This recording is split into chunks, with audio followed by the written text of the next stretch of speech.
Hello, and welcome back to the Cocoa Puff Captain Crunch podcast again. Joining me again is Christina. How are you today, Christina? I am swell. Thanks for asking. How are you? Oh, doing just dandy. So today we're just going to talk about nutrition and health. Surprise, surprise, and what it means to be healthy. And we're going to talk about weight inclusive versus weight normative approaches to being healthy. All right, cool. First off, what do you think it means to be healthy? I think it means consuming foods that are beneficial towards your body more than harmful. Okay. And what do you define as healthy foods? I'd say like anything that really grows from the ground. Okay. Aiken states in an article that do you think that being healthy is kind of being quote unquote white? It's kind of like a white concept in America, Western culture.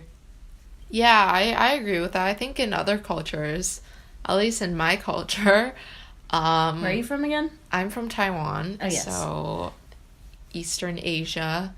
It's not really, people aren't really like quote unquote health conscious. It's like, I feel like eating deep fried food or anything that's really processed isn't really a thing in Asia, really. Okay. With like how their cooking style is.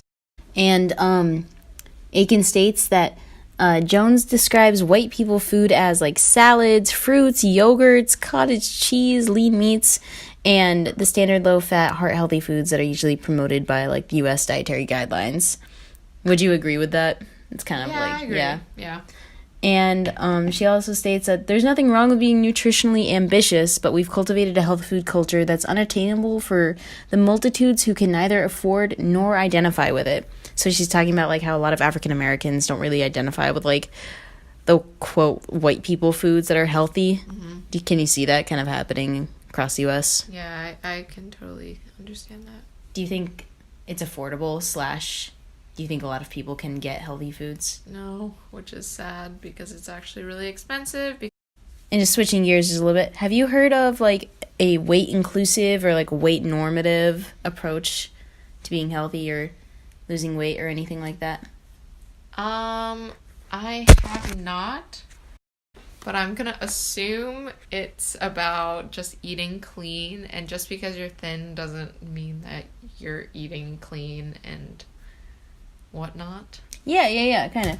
So, like a weight normative is kind of like what we usually think of like as the typical weight loss. It's like, well, Tilka in her article states that the weight normative approach usually emphasizes health in the pursuit of weight loss, even though there's like a lot of evidence stating that like weight loss is not sustainable long term for a lot of people, and it can usually lead to weight cycling, which is usually like yo-yo diets. So like you gain weight, you lose weight, you gain weight, you lose weight. And that's linked to like a lot of adverse health effects like heart disease, diabetes, and cancer. And there's a lot more judgment and like weight stigma, kind of I think what we usually view. And then the weight inclusive approach is like not focused on weight loss as the ultimate goal. It's like healthy at every size, focused on health and healthy habits, like challenges, BMI. It's like more holistic. There's an appreciation of bodies and different body shapes and sizes, and it creates healthful, individualized, sustainable practices. Woo! Which one do you think like would you like support more? Inclusivity. Inclusive. Cool. So yeah. That was all. That's all we really have time for. Thanks again, Christina. I appreciate you as always. No problem. This has been fun. Yes. Alrighty.